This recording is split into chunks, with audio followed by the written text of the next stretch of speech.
എനിക്ക് തോന്നുന്നു ഇങ്ങനെ ഒന്ന് സംഘടിപ്പിക്കാൻ നിങ്ങൾക്കല്ലാതെ മറ്റൊരാൾക്ക് കഴിയുമെന്ന് എനിക്ക് തോന്നുന്നില്ല.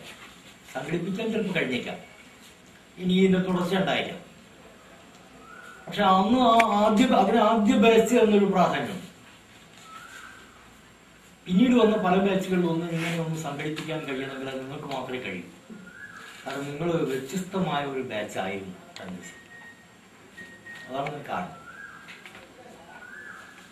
അതുകൊണ്ടാണ് നിങ്ങൾക്ക് ഇങ്ങനെ സംഘടിപ്പിക്കാൻ കഴിഞ്ഞതും ഇങ്ങനെ ഇത്ര ആളുകൾ ഇതിൽ പങ്കെടുപ്പിക്കാൻ വേണ്ടി കഴിഞ്ഞത്. പങ്കെടുക്കാൻ കഴിയാത്ത ആളുകൾ ഇപ്പോൾ ഗംഗയുടെ കത്ത് വായിച്ചപ്പോൾ എനിക്ക് തോന്നി അങ്ങനെ ഒരു കത്ത് എഴുതാൻ ഗംഗയ്ക്ക് കഴിയുമെന്ന് തോന്നുന്നു. ഗംഗയുടെ കത്തിനൊരു വല്ലാത്ത സ്റ്റൈലാണ് അതിൻ്റെ ഭാഷ.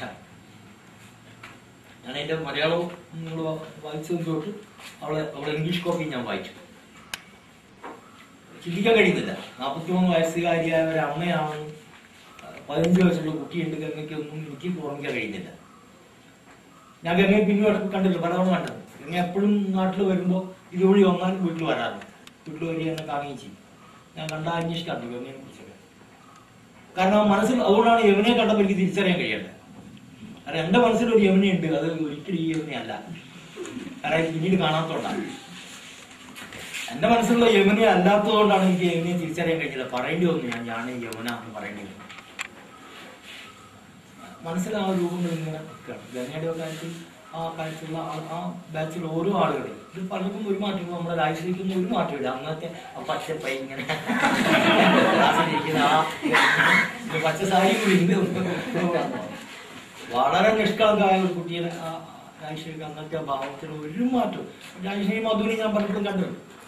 വഴിയിൽ വെച്ചോ മത്സരത്തിനോ ഞാൻ കണ്ടുമുട്ടാറുണ്ട്. പലരെയും കണ്ടുമുട്ടുന്ന ആളുകളാണ്. പലരെയും തീരെ കാണാൻ കഴിയാത്ത എന്തായാലും അതൊരു വലിയ അനുഭവം. നിങ്ങൾക്ക് മാത്രമല്ല, എനിക്ക് ജീവിതത്തിലും കൂടി എനിക്ക് അഭിമാനത്തോടുകൂടി പറയാൻ കഴിയുന്നില്ല. എൻ്റെ 10ാം തരത്തിലെ കുട്ടികളിൽ നിന്ന് ഞാൻ ഇന്ന് പങ്കെടുക്കേണ്ട വളരെ പ്രധാനപ്പെട്ട ഒരു യോഗമാണ് കോഴിക്കോട്. ഞാനത് പോകുന്നില്ല. ഞാൻ അവരോട് പറഞ്ഞ കാര്യം ഇതാണ്. ഇത് കേട്ടപ്പോൾ എല്ലാവരും കേട്ടവരൊക്കെ അനുഭവപ്പെടുക. 28 വർഷം മുമ്പ് മാഷ ക്ലാസ്സിൽ ഇരുന്ന ആളുകൾ ഇതിൽ ഒന്നിക്കുന്നു എന്ന് പറയുമ്പോൾ അവർക്കൊക്കെ അതാണ്. അപ്പോൾ അത് എനിക്ക് കൂടി അഭിമാനിക്കാവുന്ന ഒന്നായി ഈ ചടങ്ങ് മാറിയിട്ടുണ്ട്. എനിക്കുള്ള പ്രത്യേക സന്തോഷവും നിങ്ങളെല്ലാവരെയും കാണാൻ, ഇടക്കാലത്ത് തീരെ കാണാത്തതുകൊണ്ട് മറന്നുപോയ മുഖങ്ങൾ ഒന്നുകൂടി ഓർമ്മിക്കാനൊക്കെ ഒരു അവസരം കിട്ടിയെന്നുള്ളത് വളരെ വളരെ സന്തോഷകരമായിട്ടാണ് എനിക്ക് തോന്നുന്നത്. കണ്ടിസീനക്കാര് അന്ന് പഠിച്ചിരുന്ന ആളുകൾ, ഇതൊന്നും അന്ന് തന്നെ ആ ക്ലാസ്സിലുള്ള ആളുകൾ വയസ്സ് 15 ആളുകൾ പോലും മെച്ചുവേർഡായ ആളുകളായിട്ടാണ് എനിക്ക് തോന്നിയത്.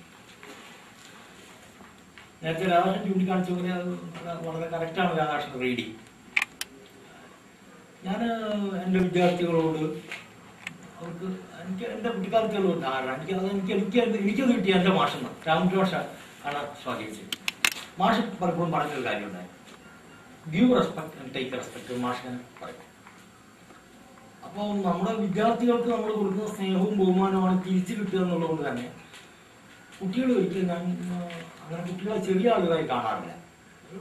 വലിയ മനസ്സിൻ്റെ ആളുകളൊന്നും ആയിരിക്കും ഞാൻ അവരോട് ആ ഒരു സമീപനം